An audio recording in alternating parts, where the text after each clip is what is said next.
Selamat pagi, salam sejahtera saya ucapkan kepada semua rekan guru UPT SMP Negeri 4 Pasuruan. Di hari yang sangat cerah ini, kita berkumpul di tempat ini di UPT SMP Negeri 4 Pasuruan untuk memperdengarkan presentasi dari Bapak Arif Saifrohman SPD mengenai diseminasi penerapan budaya positif. Bapak Ibu guru yang terhormat, sebelum acara kita mulai, acara akan didahului dengan pembacaan doa dan sambutan. Oleh karenanya kita berikan waktu dan tempat kepada Bapak Alfa untuk membacakan doa. Silakan.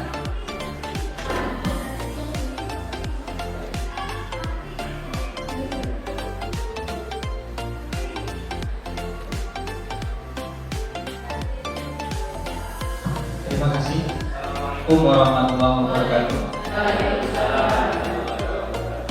Bapak Ibu sekalian, mari kita berdoa sejenak untuk kelancaran kegiatan hari ini.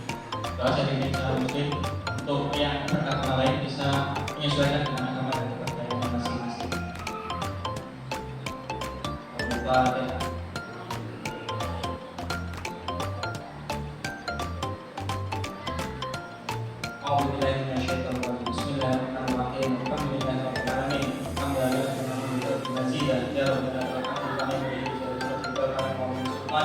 Allahumma sholli ala sayyidina Muhammad wa ala ali sayyidina Muhammad. Allahumma rabbana taqabbal minna sholatan wa qulana wa rabbana wa rabbana zalamna anfusana wa taghfir lana wa tarhamna wa naqsim rabbana rahimna inna sina ata'na rabbana wa la tahmil alaina isran kama hamaltahu rabbana wa tuhammilna ma la taqata lana bihi wa'fu 'anna waghfir lana warhamna wa ansurna 'alal kafirin. Allahumma inna nas'aluka salamatan fid din wa afiyatan fil jasad wa ziyadatan fil ilmi wa barakatan fil rizqi wa tawbatan qabla wa rahmatan inda al-maut. Allahumma habib 'alaina fi sakaratil maut wa najina min nar wa hisab. Rabbana la tuzigh qulubana ba'da idh hadaytana wa hab lana min ladunka rahmatan. Rabbana ighfir lana wa li walidina wa lil muslimina wal muslimat wal mu'minina wal mu'minat al-ahya'i minhum wal amwat. Rabbana hab lana min azwajina wa dhurriyyatina qurrata a'yun Rabbana atina fid dunya hasanah wa fil akhirati hasanah wa qina adzaban nar. Subhana rabbika rabbil izzati amma yasifun wa alhamdulillahi rabbil alamin.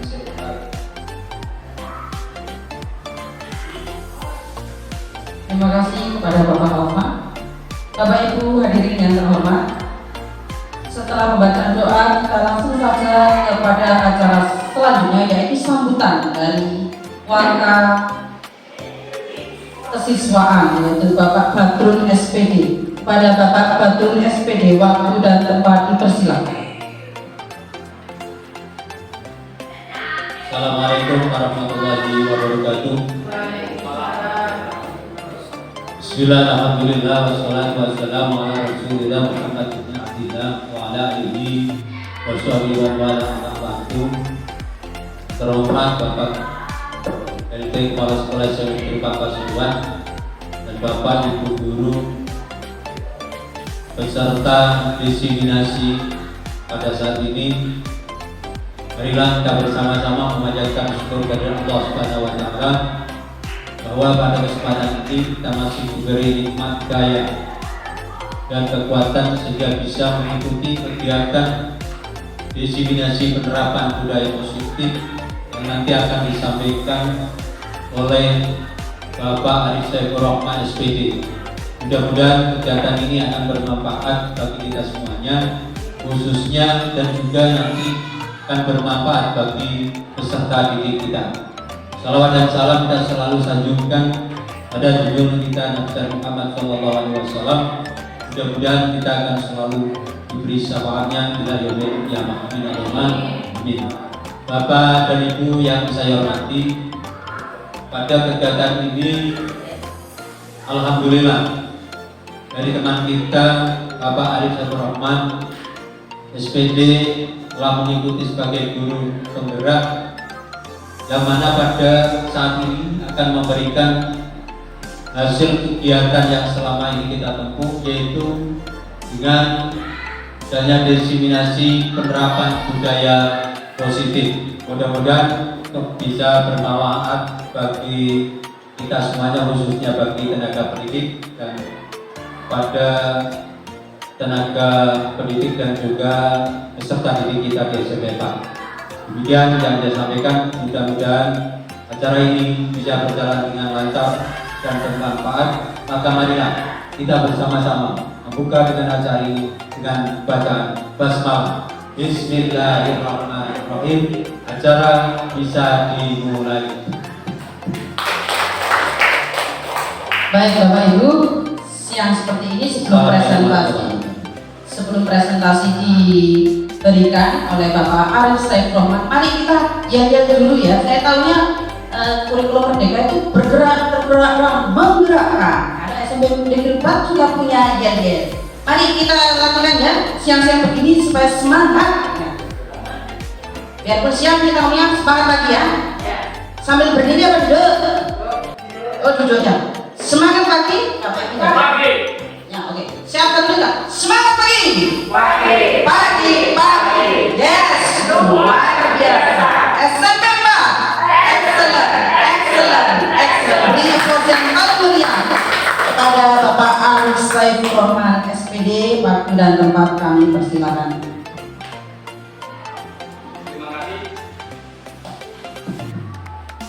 Terima kasih untuk Miss Rina. Assalamualaikum warahmatullahi wabarakatuh. Selamat pagi Bapak Ibu semua. Alhamdulillahirrahmanirrahim. Wabihi nasta'in ala umuri dunya waddin. Wassalatu wassalamu ala asrofil anbiya'i wal mursalin sayyidina Muhammadin wa ala alihi wa sahbihi wasallam. Pertama-tama marilah kita panjatkan puji syukur kehadirat Allah Subhanahu wa taala, Tuhan yang Maha Kuasa. Karena pada pagi hari ini kita masih bisa menyambung tali silaturahmi untuk acara diseminasi penerapan budaya positif di lingkungan SMP Negeri 4 Pasuruan. Acara ini terwujud dalam rangka untuk menyelesaikan tugas saya sebagai calon guru penggerak angkatan 6 tahun 2022. Jadi apa yang saya dapatkan dari pendidikan dan pelatihan guru penggerak itu wajib hukumnya untuk ditularkan ke lingkungan tempat mengajar masing-masing CGP. Jadi ini adalah wujud nyatanya. Kemudian yang kedua, bahwasanya budaya positif ini ketika diimplementasikan di lingkungan SMP Negeri 4 Pasuruan itu sangat bagus karena mampu menciptakan pembelajaran yang menyenangkan. Menyenangkan dalam artian tidak hanya menyenangkan bagi murid, tapi menyenangkan juga bagi guru sebagai tenaga pendidik. Sekaligus juga menyenangkan bagi seluruh stakeholder yang ada di SMP 4. Nah, ketika budaya positif ini diterapkan, maka akan dapat mewujudkan pelajar yang mempunyai karakter profil Pancasila. Selawat dan salam kita curahkan kepada junjungan kita Nabi besar Muhammad SAW, karena atas jasa besar beliaulah kita mampu membedakan mana yang benar dan mana yang salah. Bapak Ibu sekalian, pertama-tama saya matur nuwun sangat kepada Bapak Ibu telah memberikan waktu luang dalam mengikuti kegiatan diseminasi ini. Semoga apa yang Bapak Ibu berikan pada hari ini mendapatkan ganjaran yang setimpal saya sendiri tidak bisa memberikan imbalan apa-apa. Saya hanya bisa berdoa, mudah-mudahan apa yang Bapak Ibu sekarang lakukan dapat memberikan manfaat bagi peserta didik kita di SMP Negeri 4 Pasuruan. Di sini saya bukan sebagai narasumber Bapak Ibu ya, hanya kita sharing saja. Jadi sharing apa yang saya dapatkan dari pendidikan guru penggerak, saya tularkan ke panjenengan. Bukan berarti posisi saya di sini lebih pintar dari panjenengan semua. Hanya kita sharing-sharing saja, apakah nanti mudah-mudahan kita mampu berkolaborasi dalam mewujudkan budaya positif yang ada di SMP 4 Pasuruan. Oke. Perkenalkan, saya pikir kenal semua ya. Saya Profesor Roman, calon guru penggerak angkatan ke-6 dari Kota Pasuruan. Kebetulan saya mengajar di Bapak Ibu, untuk pertemuan diseminasi kali ini, inilah alur kita, alur diseminasi kita yang akan kita sharingkan bersama. Yang pertama adalah berkenaan dengan perubahan paradigma belajar. Kemudian yang kedua adalah berkenaan dengan disiplin positif. Karena memang ya akhir-akhir ini kita seringkali melihat anak-anak didik kita setelah masa pandemi selama 2 tahun itu mengalami dekadensi disiplin, dekadensi moral, ya, penurunan disiplin anak-anak dan moral anak-anak jauh seperti yang kita harapkan. Nah, apa itu disiplin positif? Nanti akan kita sama-sama. Kemudian ada nilai-nilai kebajikan universal. Yang ketiga teori motivasi.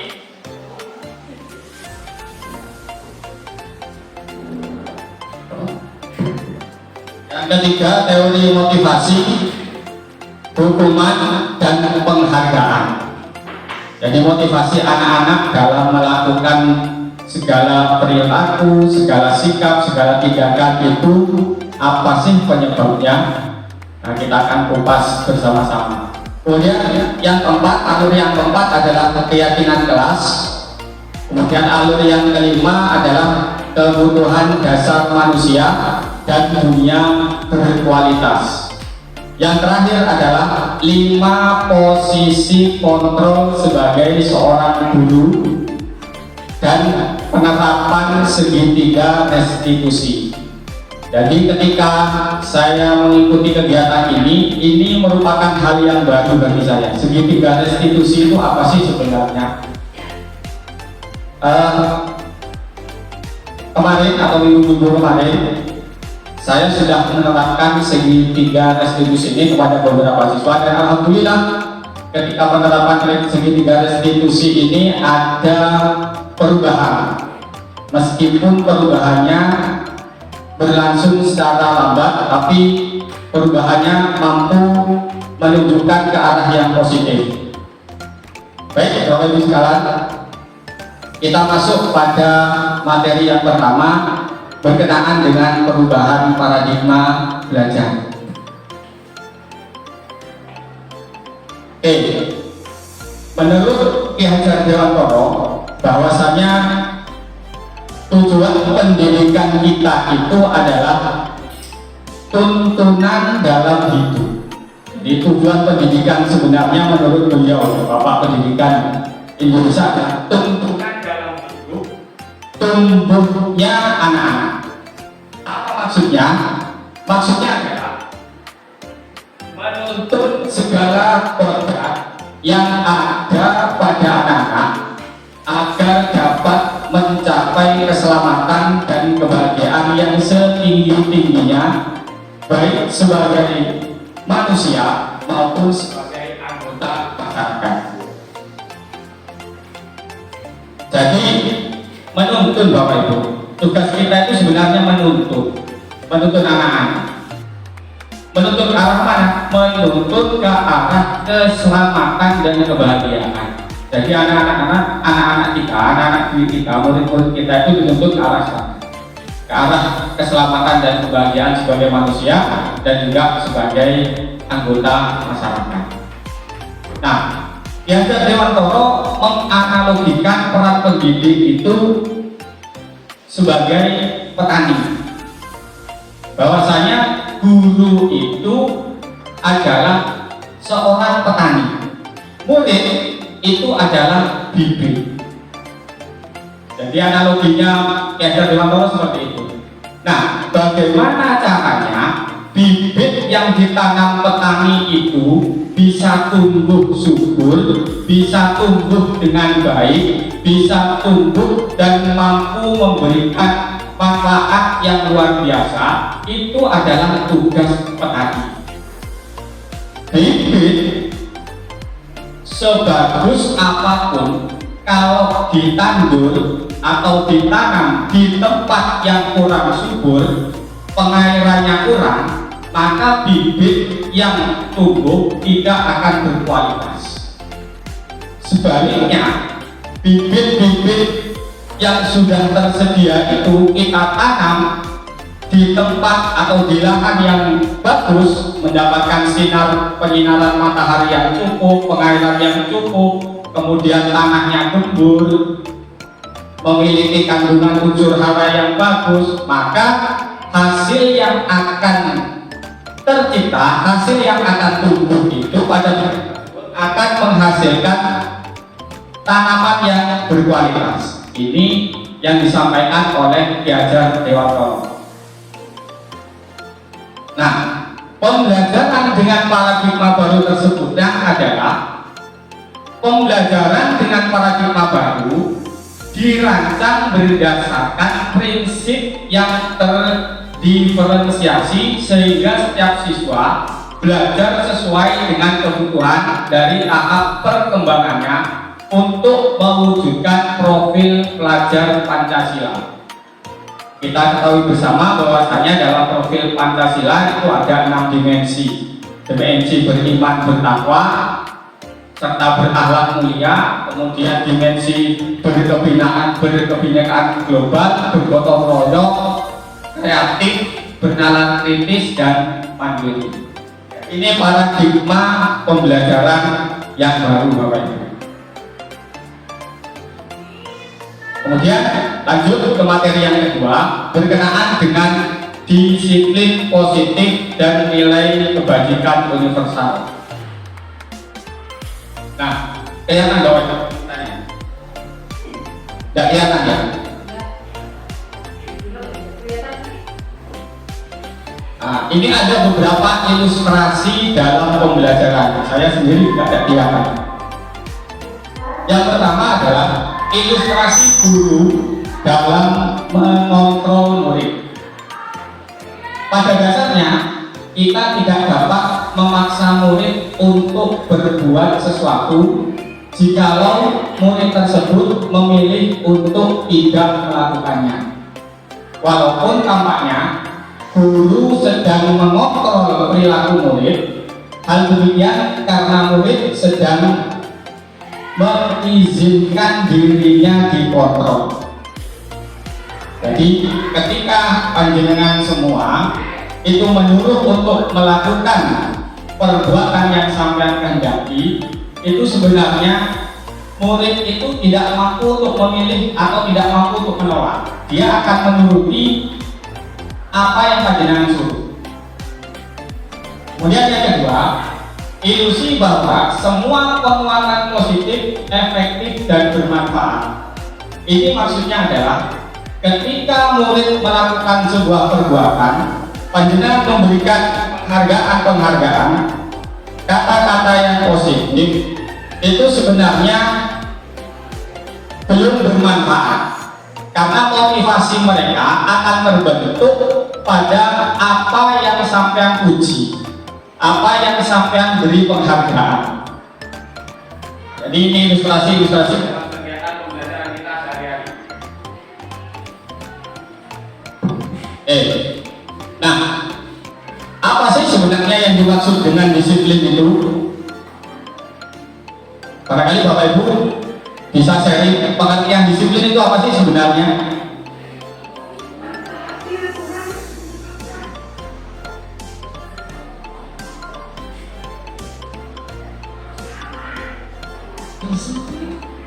Disiplin adalah Berani.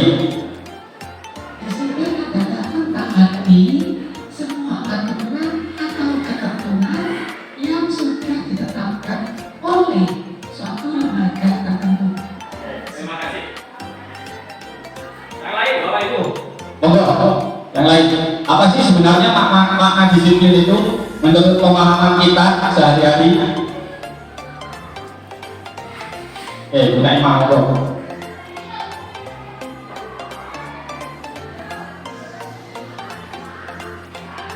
Menurut saya, disiplin itu adalah komitmen dalam diri seseorang untuk merubah sesuatu dengan membuat jadwal setiap hari dan mentaatinya.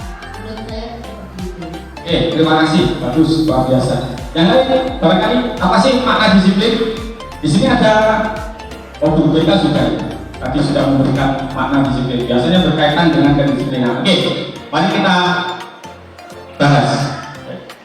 Dalam budaya kita, makna kata disiplin itu dimaknai menjadi sesuatu yang dilakukan seseorang pada orang lain untuk mendapatkan kepatuhan.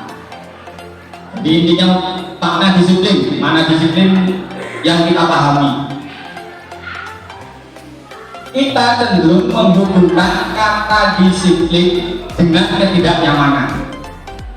Ya, jadi apa yang kita paksakan kepada murid sebenarnya murid itu tidak nyaman. Tetapi itulah makna disiplin yang sering kita aplikasikan di dalam lingkungan pembelajaran kita.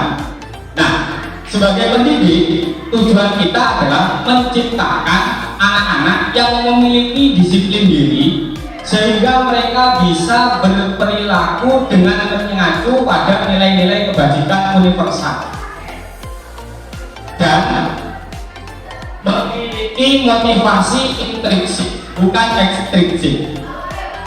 Nah, kadang saya sendiri juga kadang ketika anak-anak melakukan beberapa pelanggaran, misalnya terlambat, tidak mengerjakan PR, itu kita kan menyuruh untuk mengerjakan PR, memaksa mengerjakan PR, memaksa untuk tidak pulang. Nah, ini sebenarnya sah-sah saja, tapi ini adalah disiplin yang berasal dari luar. Jadi motivasinya dari luar. Nah, kita usahakan bagaimana anak-anak itu mempunyai kesadaran sendiri. Motivasinya tidak hanya berasal dari luar, tetapi juga berasal dari dalam. Jadi mereka memiliki motivasi intrinsik untuk merubah sikap dan perilakunya ke arah disiplin. Jadi seperti itu. Nah, disiplin positif merupakan salah satu cara penerapan disiplin yang bertujuan untuk menumbuhkan kesadaran serta memberdayakan anak melakukan sesuatu tanpa sogokan, tanpa ancaman maupun hukuman. Nah, intinya adalah maunya disiplin positif ini adalah anak-anak itu melakukan perilaku disiplin itu berasal dari dirinya sendiri, berasal dari kesadaran pribadinya. Bapak Ibu bisa lanjut. Nah, inilah nilai-nilai kebajikan universal. Jadi mereka melakukan disiplin berdasarkan motivasi intrinsik ini berdasarkan nilai-nilai kebajikan universal. Sebenarnya ada banyak nilai-nilai kebajikan. Ada nilai jujur, ada nilai empati, ada nilai simpati, ada nilai gotong royong, ada nilai macam-macam nilai kebajikan. Nah, karena pembelajaran kita itu berdasarkan platform Merdeka Belajar, maka nilai-nilai kebajikan yang kita aplikasikan, yang kita terapkan, nilai-nilai kebajikan yang berasal dari profil pelajar Pancasila. Yang pertama adalah nilai kebajikan, beriman dan bertakwa. Nah, ini anak diharapkan mempunyai akhlak agama, mempunyai akhlak pribadi, mempunyai akhlak kepada manusia, mempunyai akhlak kepada alam, dan mempunyai akhlak kepada negara. Jadi dimensi yang pertama, nilai kebajikan yang pertama itu ada 5 hal, yakni mempunyai akhlak beragama, pribadi, kepada manusia, kepada alam, dan kepada negara. Kemudian nilai yang kedua, mandiri, itu adalah anak mampu memiliki kesadaran akan diri dan situasi. Kemudian memiliki regulasi diri. Yang ketiga, nilai gotong royong. Apa saja yang terkait dalam nilai gotong royong? Yang pertama adalah kolaborasi, kepedulian, dan berbagi. Jadi dalam nilai gotong royong itu ada 3 nilai yang diimplementasikan, yakni nilai kolaborasi, bekerja sama, kemudian nilai kepedulian, kemudian yang ketiga nilai berbagi. Kemudian selanjutnya nilai kebajikan universal dalam profil pelajar Pancasila, yakni berkebinekaan global. Nah, meliputi apa saja? 1. Nilai mengenal dan menghargai budaya. Yang kedua, nilai komunikasi dan interaksi antar budaya. Yang ketiga, nilai refleksi dan tanggung jawab. Yang keempat, nilai berkeadilan sosial. Nah, ini nanti dalam pembelajaran Merdeka Belajar ke-6 ini kita bisa menerapkannya di lingkungan SMP Negeri 4 di kelas 7, kelas 8 maupun kelas 9. Kemudian selanjutnya bernalar kritis. Nilai yang ditawarkan adalah memperoleh dari proses informasi. Kemudian nilai analisis dan evaluasi pembelajaran. Yang ketiga, nilai refleksi dan evaluasi. Dan yang terakhir dalam profil pelajar Pancasila adalah nilai kreatif. Di sini meliputi nilai gagasan orisinal, karya orisinal, dan keluasan berpikir. Nah, ini motivasi-motivasi intrinsik yang dapat kita bangkitkan ke dalam murid kita. Selanjutnya, barangkali ada pertanyaan Bapak Ibu sebelum saya lanjutkan. Kita lanjut. Adalah motivasi, hukuman, dan penghargaan. Nah, motivasi, apa sih motivasi itu? Motivasi itu merupakan dorongan yang timbul pada diri seseorang secara sadar atau tidak sadar untuk melakukan suatu tindakan dengan tujuan tertentu. Jadi ini motivasi-motivasi yang biasanya dilakukan oleh anak-anak dalam berperilaku atau bersikap, bertindak tanduk dengan sesama teman, dengan guru, dan dengan yang lainnya. Ada 3 hal. Yang pertama adalah motivasi menghindari ketidaknyamanan. Murid melakukan disiplin diri karena ia takut dihukum. Ini merupakan motivasi yang berasal dari luar, ekstrinsik. Kemudian anak-anak juga melakukan sebuah perbuatan dengan tujuan, dengan motivasi mendapatkan imbalan atau penghargaan dari orang lain. Ini contohnya adalah murid melakukan disiplin, kegiatan disiplin karena ingin mendapatkan imbalan, ingin mendapatkan penghargaan, ingin mendapatkan pujian. Ini juga motivasi ekstrinsik. Nah, yang ketiga adalah motivasi karena menghargai nilai-nilai kebajikan sendiri. Jadi menghargai nilai-nilai yang barusan kita pahami. Murid melakukan disiplin diri karena sadar akan nilai kebajikan dirinya, dan ini merupakan motivasi intrinsik. Oke. Nah, ini ada beberapa konsep disiplin. Yang pertama adalah konsep disiplin dengan identitas gagal. Jadi penerapan disiplin tapi gagal. Yang pertama adalah memberikan hukuman. Kenapa kok gagal? Karena pada dasarnya hukuman itu yang pertama, satu, menyakitkan, dua, tidak nyaman, tiga, membuat murid takut, yang keempat, cenderung memaksa, yang kelima, biasanya karena takut murid menyembunyikan, gak jujur. Jadi ketika ditanya salah dia tidak mau ngaku. Ini sering terjadi. Kemudian yang selanjutnya, murid menjadi rendah diri. Nah, bagaimana dengan penghargaan? Tidak selamanya penghargaan itu positif, Bapak Ibu.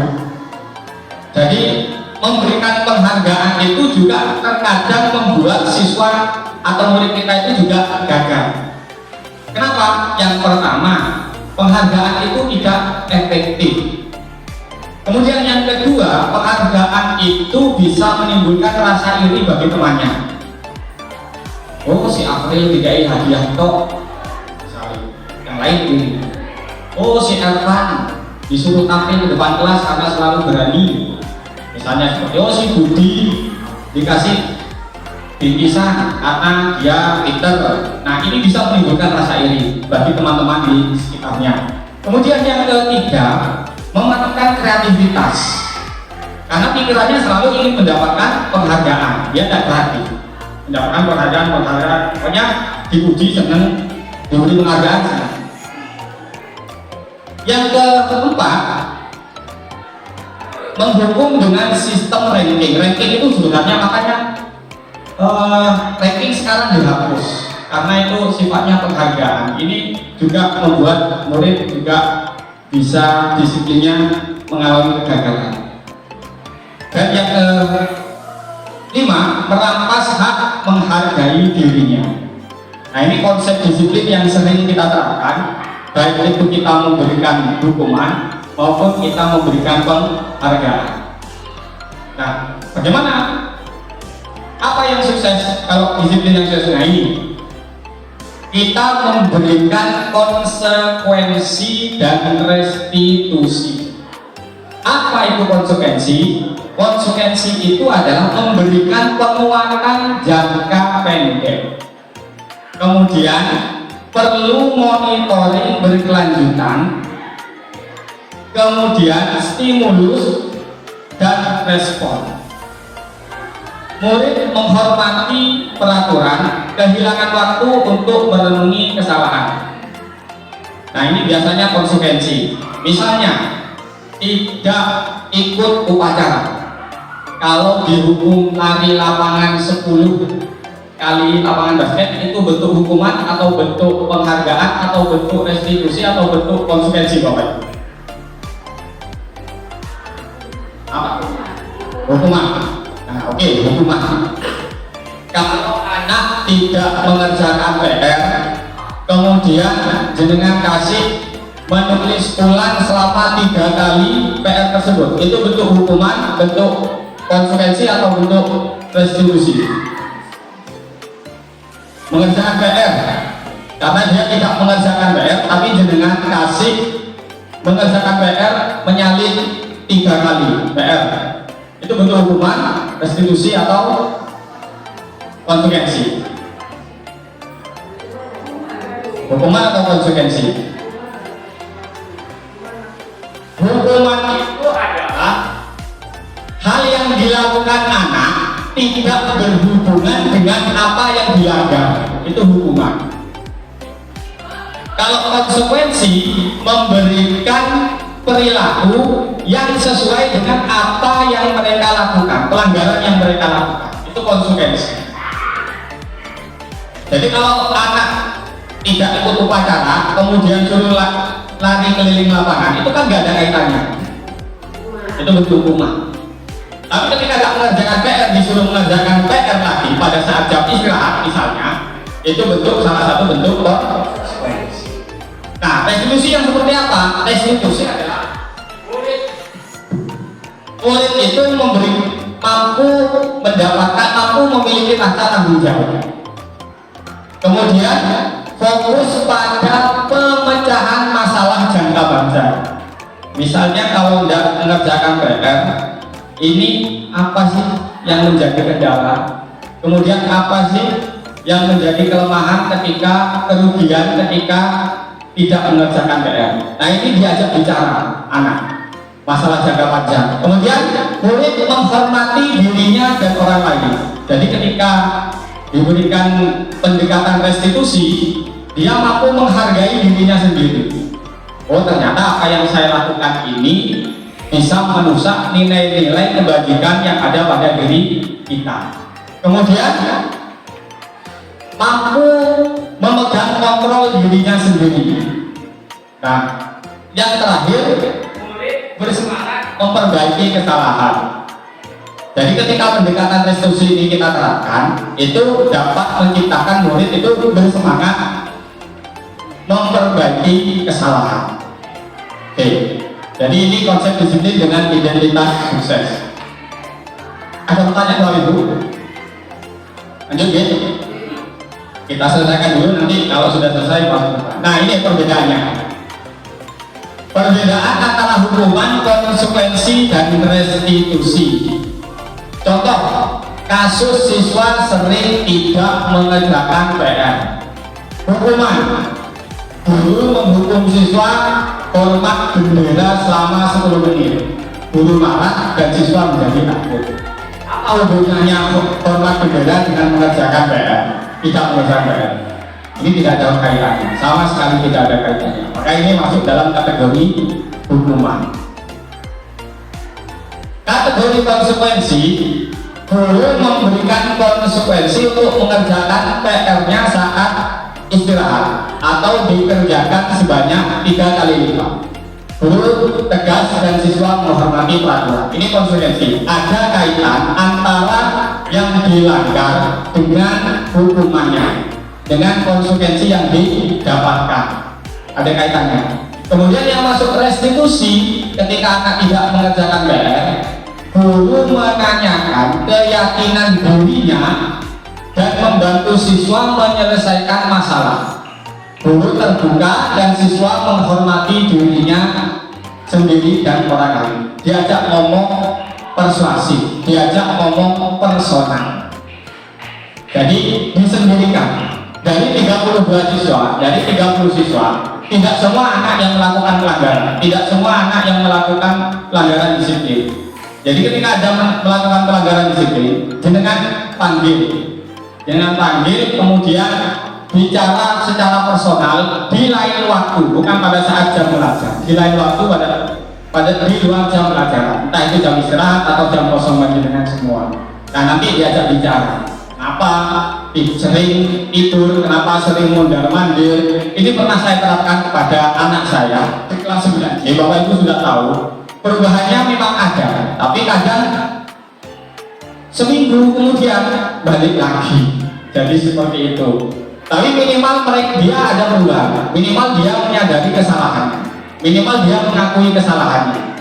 Ada perubahan, tapi seminggu kemudian balik lagi. Ada yang sukses sampai sekarang. Saya 3 kali mempraktekkan segitiga restitusi. Yang sukses bertahan 1 orang. Dari 3 orang 1 orang. Yang ada perubahan tapi lambat 1 orang. Yang perubahan kemudian melakukan lagi 1 orang. Ini penerapan dari restitusi. Lanjut. Nah, ini segitiga restitusi. Pengertiannya restitusi apa? Proses menciptakan kondisi bagi murid untuk memperbaiki kesalahan mereka sendiri, sehingga mereka bisa dan kembali pada kelompok mereka dengan karakter yang lebih kuat. Ciri-ciri restitusi bukan menebus kesalahan, namun belajar dari kesalahan. Jadi bukan menebus kesalahan yang dia lakukan, poinnya adalah belajar dari kesalahan yang dia lakukan. Sebenarnya kesalahan yang dia lakukan itu apakah bermanfaat bagi dirinya ataukah tidak. Lalu kalau banyak merugikan, nah anak-anak itu diajak berpikir seperti demikian. Kemudian memperbaiki hubungan antara guru dan murid ketika melakukan kesalahan. Tawaran, restitusi itu tawaran, bukan paksaan. Ditawarkan. Kemudian ciri yang selanjutnya menuntut untuk melihat ke dalam diri sendiri. Ciri berikutnya mencari kebutuhan dasar yang mendasari tindakan. Jadi anak-anak itu melakukan kegiatan pelanggaran disiplin itu sebenarnya dalam rangka memenuhi kebutuhan dasarnya. Apa kebutuhan dasarnya? Pada slide selanjutnya ada nanti. Kemudian fokus pada karakter bukan pada tindakan. Fokus pada karakter anak, tidak pada tindakannya. Yang terakhir cirinya adalah menguatkan dan fokus pada solusi. Nah ini segitiga restitusi, ciri dari segitiga restitusi. Nah, lanjut materi yang keempat adalah berkaitan dengan keyakinan kelas atau mengapa keyakinan kelas atau tidak peraturan kelas saja. Bapak Ibu di sini nanti yang wali kelas, anak-anak itu biar memiliki tanggung jawab dan memiliki nilai-nilai kebajikan, itu kelas panjenengan itu dibuatkan keyakinan kelas. Kalau kita istilahnya dulu komitmen kelas. Jadi komitmen kelas. Kenapa kok tidak peraturan kelas saja? Kenapa kok harus komitmen? Kenapa kok harus keyakinan? Nah, komitmen atau keyakinan kelas itu bersifat lebih abstrak daripada peraturan. Peraturan itu terlalu banyak, lebih rinci dan konkret. Kemudian komitmen berupa pernyataan universal, pernyataan umum. Yang ketiga, pernyataan keyakinan kelas senantiasa dibuat dalam bentuk positif. Yang keempat, keyakinan kelas hendaknya tidak terlalu banyak sehingga mudah diingat dan dipahami oleh semua warga kelas. Yang kelima, keyakinan kelas sebaiknya sesuatu yang dapat diterapkan di lingkungan tersebut. Dan yang terakhir, bersedia meninjau kembali keyakinan kelas dari waktu ke waktu. Jadi ini ciri-ciri dari keyakinan kelas. Kenapa tidak menggunakan peraturan kelas saja? Nah di sebelahnya ada gambar. Ini saya di kelas saya sendiri beberapa waktu lalu sudah membuat keyakinan kelas. Jadi anak-anak itu diminta satu orang membuat satu keyakinan kelas. Maju untuk dituliskan ke depan, kemudian setelah semuanya tertulis lalu kita sepakati. Jadi disepakati. Dan ini dalam rangka mengajak anak-anak untuk memahami dirinya sendiri. Next, nah ini kebutuhan dasar manusia dan dunia berkualitas. Kebutuhan dasar yang dilakukan oleh murid. Jadi ini beberapa ciri perilaku yang dikerjakan oleh siswa kita. Yang pertama, kita mengenal kebutuhan dasar itu ada kebutuhan primer, sekunder, dan tersier. Tapi saya mengambil konsep kebutuhan dasar dari Dr. William Jason. Ini motivasi yang sering kita temukan di lapangan yang dilakukan oleh anak-anak. Satu, bertahan hidup. Kebutuhan bertahan hidup meliputi kebutuhan kesehatan, makanan, minuman, tempat tinggal, dan macam-macam. Anak-anak kadang ada, kalau istilahnya di sini malah temannya minta sejumlah uang untuk beli makanan di kafe. Kemungkinan yang mereka lakukan adalah dalam rangka memenuhi kebutuhan hidupnya. Jadi dasar tindakan mereka lakukan ketika mereka nolak temannya itu karena bertahan hidup. Bisa karena tidak disangoni oleh orang tuanya, bisa karena kondisi keluarga yang tidak mampu atau berasal dari ekonomi di bawah rata-rata, atau juga bisa faktor-faktor yang lain. Nah, yang kedua, motivasi anak-anak kadang karena kasih sayang dan rasa diterima, kurang kasih sayang sehingga mereka melakukan berbagai pelanggaran disiplin. Yang ketiga, penguasaan, karena motif penguasaan. Saya mendekat karena tulisannya terlalu kecil. Ini berhubungan dengan kekuatan mencapai sesuatu, menjadi kompeten, menjadi terampil, diakui atas keterampilan. Jadi mereka pengen diakui, intinya pengen diakui. Kemudian ada motif kebebasan. Motif kebebasan itu meliputi kemandirian, otonomi, memiliki pilihan, dan mampu mengendalikan arah hidup seseorang. Bisa saja munculnya geng-geng pada murid, geng-geng remaja itu karena motif ini. Motif kebebasan, mengendalikan arah hidup seseorang, ingin mengendalikan arah hidup seseorang. Yang terakhir, motif kesenangan. Nah, ini sering kita temui. Pada saat pembelajaran ada yang bermain, ada yang keluyuran di dalam kelas, ada yang memainkan botol aqua kemudian dibuat mainan begini, dilempar. Nah, ini ketika saya telusuri, itu karena mereka ingin bersenang-senang, hanya ingin bermain saja. Ketika saya tanyakan, kenapa kamu kok bermain botol di dalam kelas?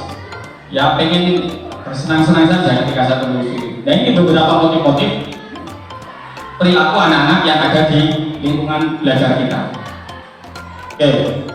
Nah, bagaimana? Nah, keinginan kita adalah mewujudkan dunia yang berkualitas. Yang ketiga, posisi sebagai teman, mengontrol siswa sebagai teman. Jadinya adalah nada suara ramah, akrab, sering bercanda, dan sering melakukan senyum jenaka. Jadi ketika kita ada ciri-ciri seperti itu, berarti kita memposisikan diri kepada siswa itu sebagai teman.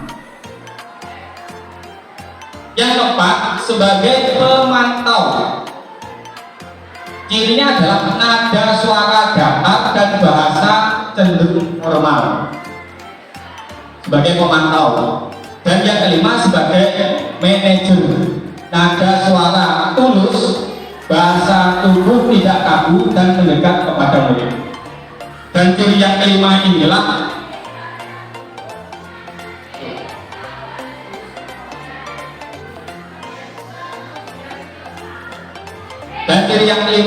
yang kita harapkan.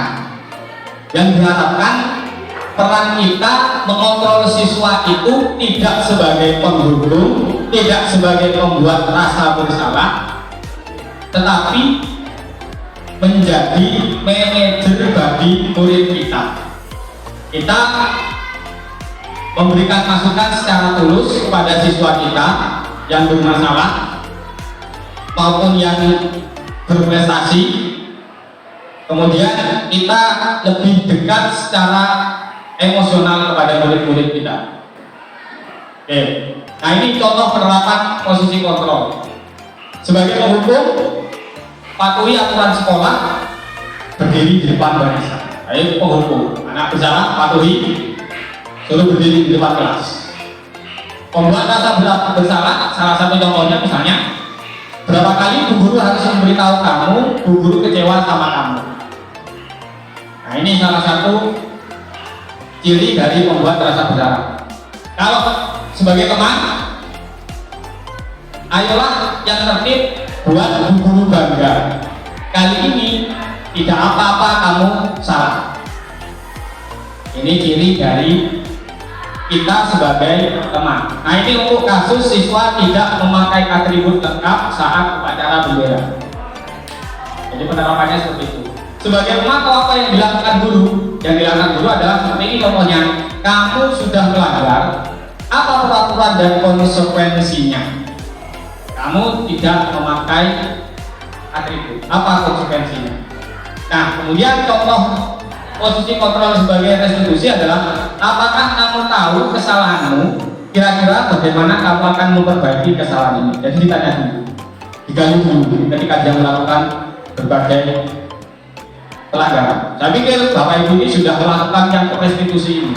Tidak mungkin Bapak Ibu di sini langsung menghukum, langsung memberikan konsekuensi. Bapak Ibu sudah menerapkan restitusi, meskipun tidak tahu. Oh, ternyata apa yang saya lakukan adalah restitusi. Jadi ditanya dulu, digali dulu kesalahan mereka. Tidak langsung pada bentuk hukuman ataupun konsekuensi.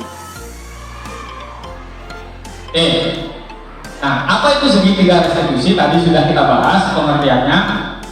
Nah, ini langkah-langkah dari segitiga restitusi. Ada 3 Bapak Ibu. Langkah-langkah segitiga restitusi. Yang pertama yang kita lakukan adalah menstabilkan identitas terlebih dahulu. Langkah membuat anak yang merasa gagal karena buat salah menjadi positif terhadap dirinya. Jadi distabilkan dulu.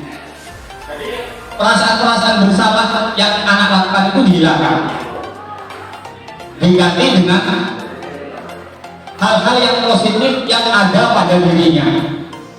Kemudian langkah yang kedua, memvalidasi tindakan. Langkah ini membantu murid mengenali kebutuhan dasar yang ingin dipenuhinya. Ada 5 kebutuhan tadi. Jadi ketika mereka tidak pakai dasi, mereka tidak pakai sepatu, mereka tidak mengerjakan PR, mereka tidak masuk, mereka bolos. Sebenarnya kebutuhan dasar apa yang ingin dipenuhi mereka? Ada 5 tadi. Mulai dari bertahan hidup sampai dengan kebutuhan rasa kasih sayang. Kemudian yang ketiga, menanyakan keyakinan. Kegiatan anak melihat kesalahannya dihubungkan dengan norma sosial dan nilai yang ada yang mendasari manusia berinteraksi dengan orang lain. Jadi ini ada 3 langkah segitiga restitusi: menstabilkan, memvalidasi, dan menanyakan. Ini adalah contoh penerapan restitusi yang saya lakukan di kelas. Jadi kasus pertama seperti ini.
Indah ketahuan tidak pakai hasbuk.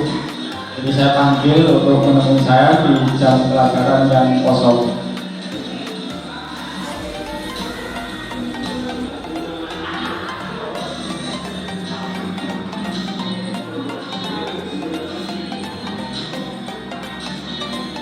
Ini langsung saya panggil ya, pada saat pulang sekolah ini, kalau tidak salah. Nah ini menstabilkan identitas gitu, kegiatan menstabilkan identitas.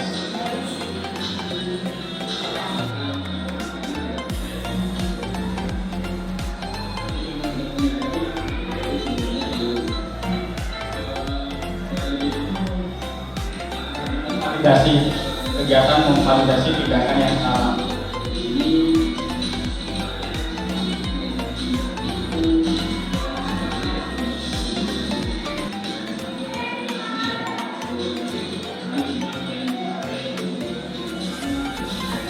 Memang indah ini memang sering saya temukan atribut memang tidak lengkap, sering saya temukan. Jadi bukan settingan, tapi memang kejadian sebenarnya.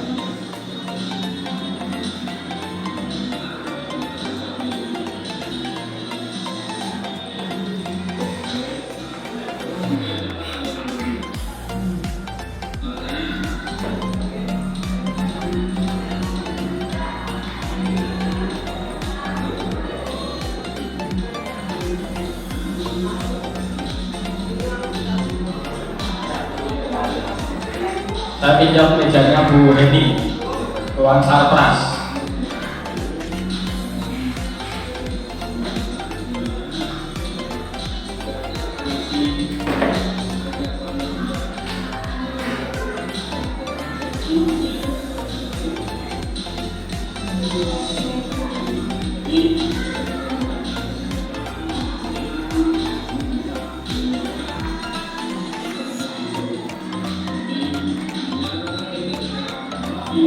Cepat Bapak Ibu. Jadi setelah menanyakan identitas, memvalidasi dan yakin kelas. Nah, untuk kasus yang kedua, ini Bapak Ibu di kelas 9F kalau tidak salah, tidak konsentrasi mengikuti pelajaran, mondar-mandir dalam kelas, melakukan keusilan dan mengambil poin-poin milik temannya. Nah, ini sering kita temukan.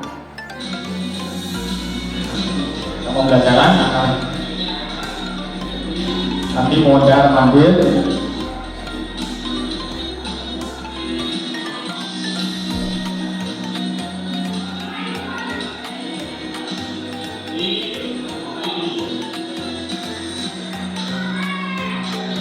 saya suruh kembali. Nah dia pada saat kembali dia ngambil pulpen temennya.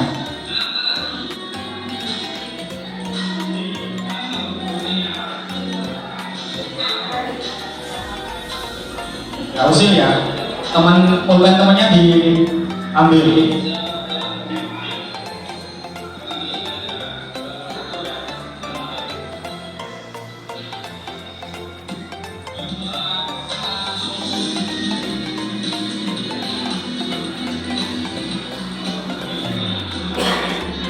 Nah, ini kegiatan restitusinya. Yang pertama menstabilkan identitas.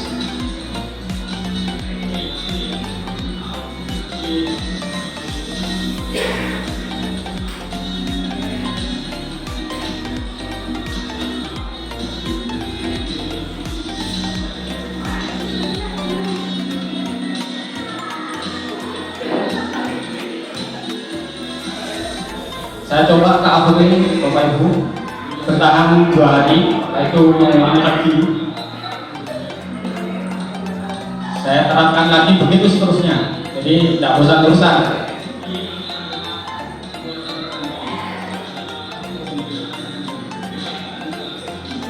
Oke, ini kegiatan restitusinya. Nah, terakhir adalah tanggapan dari siswa yang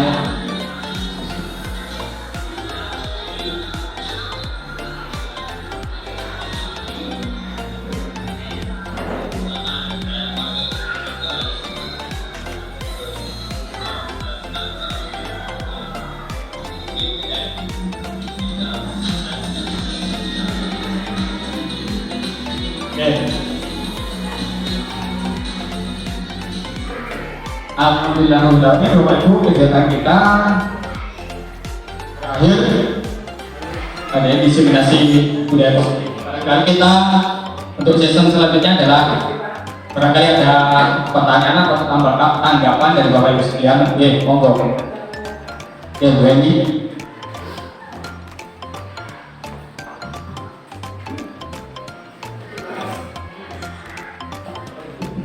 Terima kasih Pak Arif kesempatan yang diberikan untuk saya. Assalamualaikum warahmatullahi wabarakatuh. Ini pertanyaan saya melakukan sesuatu ke anak-anak. Nanti pertanyaan saya ke Pak Arif, ini apakah hukuman atau konsekuensi atau restitusi? Kebetulan saya ada praktek anak ini gaya bernyanyi lagu daerah. Kemudian saya bagi kelompok. Dari sekian anak dalam satu kelas ada 1, 2, bahkan di kelas 8H itu sampai ada 7, ada 6 anak yang tidak mau berkelompok dan tidak mau maju untuk melakukan gaya bergerak bernyanyi lagu daerah. Nah, pada saat itu ada satu anak yang tidak mau berkelompok, entah latar belakangnya apa. Akhirnya anaknya saya panggil, tetapi saya memberikan teguran itu di depan teman-temannya. Ancaman saya terhadap anak ini, kalau kamu tidak mau maju, kalau kamu tidak mau berkelompok dengan teman yang lain, kamu akan dirapot, akan saya beri nilai E. Otomatis kalau kamu nilai E, berapapun nilai kamu mata pelajaran yang lain, kamu tidak akan naik kelas. Jadi pertanyaan saya, tetapi Pak Arif, setelah saya melakukan itu, kenyataannya anak-anak itu juga menjadi cerah. Ada yang memang dari temannya itu ada yang berbuat baik, ayo diajar, ayo kamu ikut kok biar kamu dapat nilai. Ada yang seperti itu dan dia mau. Apakah bentuk teguran saya seperti ini apakah merupakan suatu hukuman atau konsekuensi atau restitusi? Terima kasih Pak Arif. Monggo Bapak Ibu kita diskusikan bersama, kita sharing dari kasus yang disampaikan oleh Bu Hendy. Kira-kira masuk yang mana? Apakah masuk hukuman, konsekuensi atau restitusi? Jadi Bu Hendy itu ada siswanya yang tidak mau berkelompok, kemudian diancam nanti nilai rapotnya E. Asalnya seperti itu. Kalau E kan bakalan tidak naik. Ini masuk mana kira-kira? Bu Naimah, barangkali. Masuk di konsekuensi. Konsekuensi. Kalau tidak mengerjakan praktek yang diberikan Bu Hendy, konsekuensinya ya tidak ada nilainya. Gitu. Nilainya E. Ya. Untuk yang restitusi, saya kira belum karena Bu Hendy tidak memberikan bagaimana caranya anak ini supaya maju. Cuma memberikan kalau kamu nggak maju kamu nggak dapat nilai, itu aja. Jadi lebih ke konsekuensi. Oke. Lebih kepada konsekuensi. Tepuk tangan untuk Bu Naimah. Yang lain Bapak Ibu, apakah masuk hukuman, konsekuensi atau restitusi?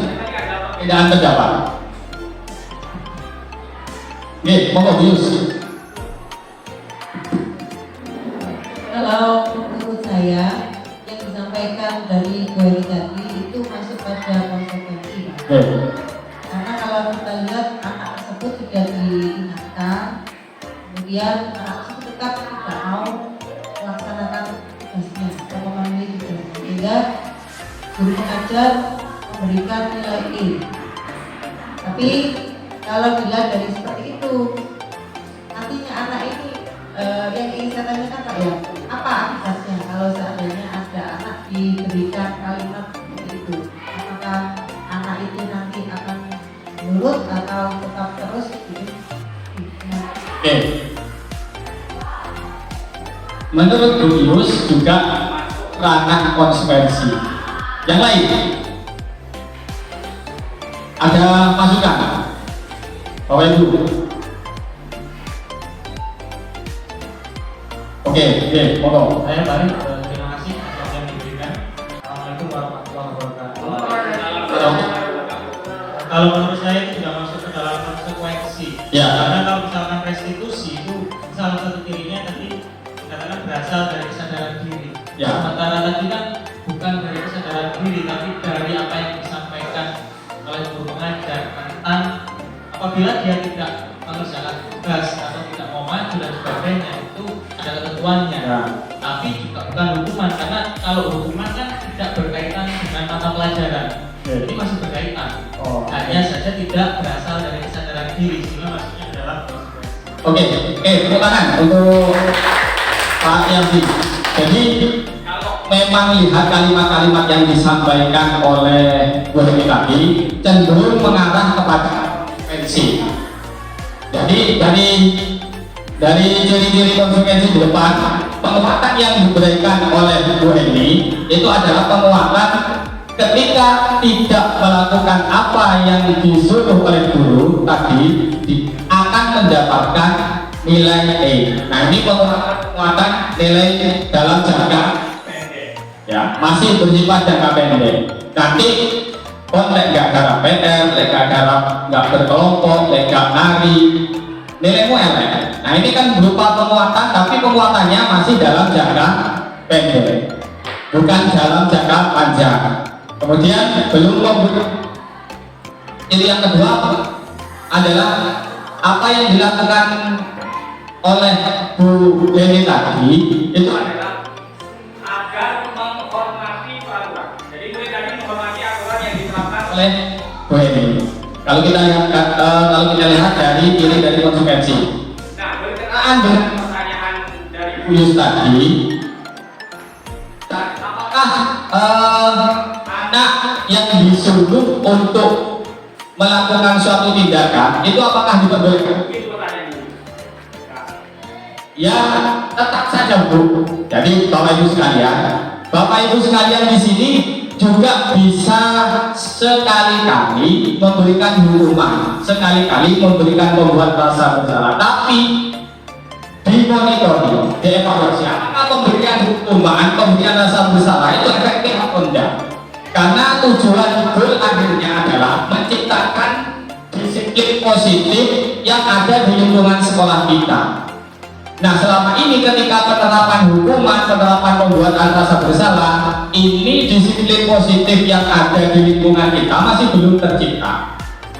Anak kan cenderung takut, anak cenderung merasa bersalah, cenderung menghindari perbuatan, cenderung menyembunyikan, cenderung berbohong. Ini karena posisi kita adalah sebagai penghukum. Nah, ini ada pendekatan namanya restitusi yang berupaya agar kesalahan disiplin yang berkaitan dengan murid tadi itu bisa diminimalisir atau bahkan tidak dilakukan kembali. Maka tawarannya adalah menggunakan pendekatan restitusi. Begitu Bapak Ibu. Jadi apa ada pertanyaan lagi? Tanggapan dari Bapak Ibu, monggo. Menurut saya Pak Arif, jadi dengan saya berbicara seperti itu ke anak-anak, terutama di kelas 8H, ini kebetulan ada satu gerombolan anak-anak, 6 anak ini tadi, pokoknya golongannya anak yang hebat sudah, golongannya yang super sudah. Tapi dengan saya mengucapkan kalimat seperti itu, alhamdulillah. Baik, saya kan sudah tidak tahu penilaian. Ya. Ya, tahap pertama memang nggak ada nilai. Kemudian setelah saya mengucapkan seperti itu di tahap kedua dan di tahap ketiga, alhamdulillah justru mereka tampilnya lebih baik dari teman-teman yang lain. Ya, karena pemberian konsekuensi tadi, berarti pemberian konsekuensi tadi kan efektif. Ya, efektif ketika diterapkan kepada anak-anak. Jadi bisa tercipta kondisi belajar yang positif, yang aman dan menyenangkan. Bapak Ibu. Yang lain barangkali. Pak Yus. Terima kasih. Ada satu pertanyaan dari saya Pak. Misalkan dalam penerapan sehari-hari lebih efektif katakan dalam aplikasi di kelas penerapan hukuman misalnya atau reward daripada misalkan kita menerapkan konsekuensi atau restitusi. Karena kalau restitusi kan harus muncul dari kesadaran diri. Sementara anak mungkin dengan kondisi yang sekarang ya, seperti lama sekolah karena pandemi dan sebagainya, sehingga seringkali watak atau karakternya itu agak inilah. Kalau misalkan yang kita terapkan model hukuman, bagaimana kira-kira? Ya, oke. Terima kasih. Model hukuman ya. Tadi lihat sebagai penghukuman. Oke, bagaimana penerapan disiplin kepada anak jika kita sebagai penghukum? Nah, kalau kita menghukum, memang anak itu cenderung mengikuti apa yang kita suruh, tetapi itu didasarkan pada hal dari luar, bukan berasal dari dalam dirinya. Nah, ketika kita sebagai penghukum, ini suatu saat dia akan melakukannya lagi karena tidak sadar dia apa yang dia lakukan tidak sadar. Sering melakukan pengulangan dengan kesalahan yang sama. Anak sering misalnya jajan di kantin pada saat jam pelajaran, kita hukum. Kemudian keesokan harinya dia akan melakukan lagi. Nah, ini yang terjadi. Kalau kita Terima kasih kesempatan yang diberikan kepada saya. Untuk Pak Arif, secara pribadi saya sangat berterima kasih sekali diberikan materi tentang diseminasi penerapan budaya positif. Paling tidak dari teori yang diberikan atau materi yang diberikan Bapak Arif tadi cukup mengena kepada saya secara pribadi, sehingga saya tahu persis apa itu hukuman, apa itu konsekuensi, dan apa itu restitusi. Untuk Pak Arif, tetap semangat, tetap belajar, cari ilmu yang lebih dan lebih baik lagi. Terima kasih. Assalamualaikum warahmatullahi wabarakatuh. Terima kasih Bani. Yang lain, monggo. Monggo.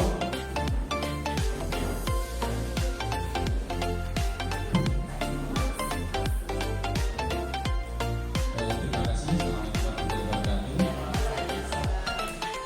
Menanggapi apa yang sudah disampaikan oleh Pak tadi dari awal hingga akhir mengenai penerapan budaya positif dalam hal ini tadi penerapan segitiga restitusi, ini sangat bermanfaat sekali, bukan hanya bagi guru BK yang selama ini istilahnya tempat untuk menyelesaikan segala permasalahan dari siswa.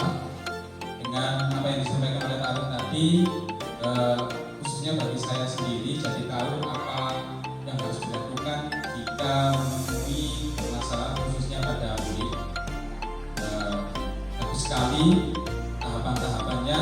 Saya harapkan nanti ada tindakan lebih lanjut Pak Arif bisa ke teman-teman semuanya, Bapak Ibu guru, supaya bisa juga meniru apa yang sudah dicontohkan tadi, karena saya yakin penerapan budaya positif ini tidak akan bisa sukses tanpa kerjasama maupun kolaborasi dari seluruh stakeholder, baik guru, tenaga kependidikan, siswa, termasuk orang tua yang ada di rumah. Bagus sekali Pak Arif, tetap semangat, kita terapkan bersama-sama di sekolah kita SMP Negeri Pasuruan. Terima kasih.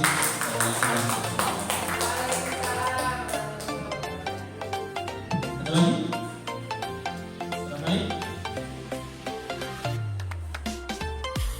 Cukup Bapak Ibu? Cukup.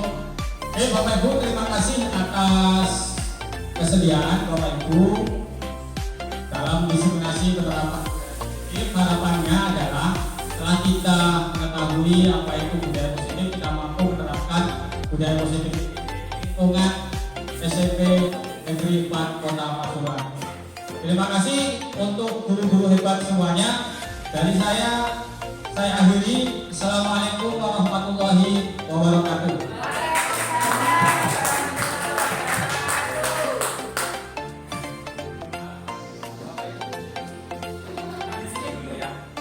Di sini juga ada apa ya? Baik Bapak Ibu, sebelum menutup, itu tadi presentasinya sudah ditutup.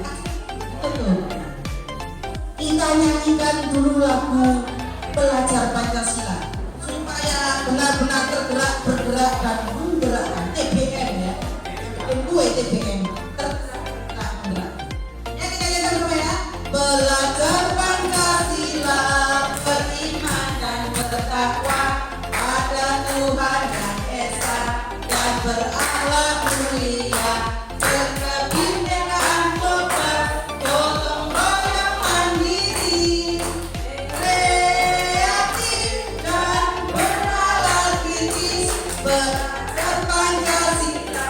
beriman dan bertakwa pada Tuhan yang Esa dan berakhlak mulia, berkebinekaan global, gotong royong mandiri, kreatif dan bernalar kritis. Ya, mari kita beri applause yang meriah untuk Bapak Aris Abdurrahman SPD. Luar biasa. Kita tutup dengan doa. Doa ditutup oleh Bapak Alfa. Sudah Sudah ya, baiklah Bapak Ibu, demikian acara ini. Terima kasih atas kehadirannya. Semoga bermanfaat bagi kita semua. Assalamualaikum warahmatullahi wabarakatuh. Saya atas nama Badrun SPD mewakili PLT Kepala Sekolah SMP Negeri 4 Pasuruan. Saya mengapresiasi kegiatan guru penggerak karena telah membawa atmosfer perubahan positif di dalam pendidikan. Dengan semboyan tergerak, bergerak, dan menggerakkan diharapkan terwujudnya budaya positif di lingkungan SMP Negeri 4 Pasuruan. Seminasi yang dilakukan Bapak Arif merupakan salah satu ikhtiar di dalam menciptakan budaya positif secara kolaboratif dengan rekan sejawat. Mudah-mudahan dengan adanya diseminasi ini dapat menambah pengetahuan dan membangkitkan motivasi rekan-rekan guru SMP Negeri 4 Pasuruan. Untuk itu, pada Bapak Arif tetap semangat mengikuti program pendidikan guru penggerak. Sekian, wassalamualaikum warahmatullahi wabarakatuh.